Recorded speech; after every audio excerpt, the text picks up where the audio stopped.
Welcome to this introductory explanation of why Project Indigenous is doing YouTube videos. I think during the pandemic we've learned that the internet now has become a total function of education. It was remarkable, I thought it was remarkable that the educators were able to go online so quickly after the shutdown began in March of 2020.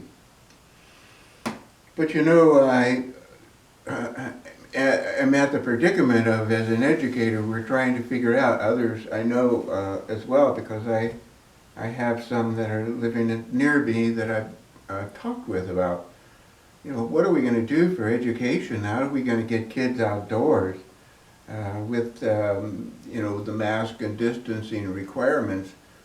You know, the liability factors were beginning to increase, and now I think the liability of taking kids outside is going to be just really hard.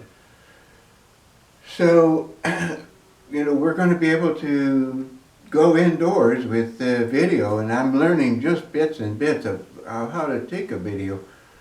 I was outside yesterday and trying to do a video, and you know, never realizing that the wind was just destroying everything I said. And maybe that's the best,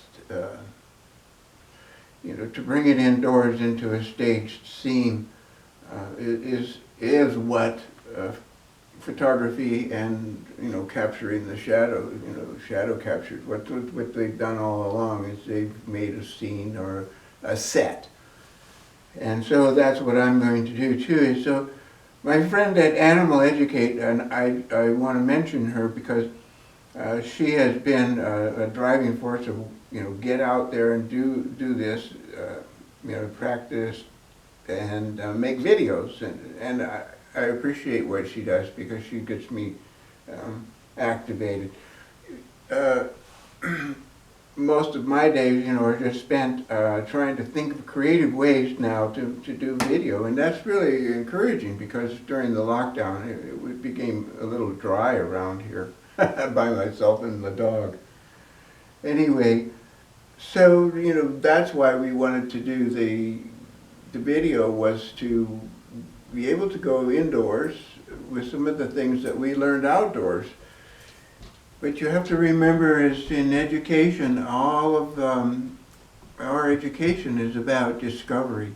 Can we get the student to discover the same passions that we had when we went outside? So as we do this video, I want you to remember that one of the main characters in the video will be Lucy the dog. She seems to be part of this transition. And a couple of the ideas that we have in mind in the future are, you know, trying to get out in Yellowstone. Okay, get down. Get out in Yellowstone and try to get to see some of the buffaloes and try to see some of the outdoors as well as indoor education. Hopefully Abby will be able to, he'll be able to, you know, join in doing some of these online teachings. I really don't know that much, except that I have a passion for the outdoors, and some of the things I see, I might see a little differently than you. And maybe that gives you another teaching tool. One other thing is, in the future we will be preparing to try to get, this year, 2020 would have been, Project Indigenous would have got a groundwater flow model. The projects that we had in mind were, you know, to go to some of the reservation schools and teach under, you know, groundwater flow. So a groundwater flow model would have been an ideal thing to do. We may see how the year turns out before we get into that kind of teaching, but look ahead, see what's in the future, and I hope it all works out. Look for us, Lucy and I. Thank you. Bye.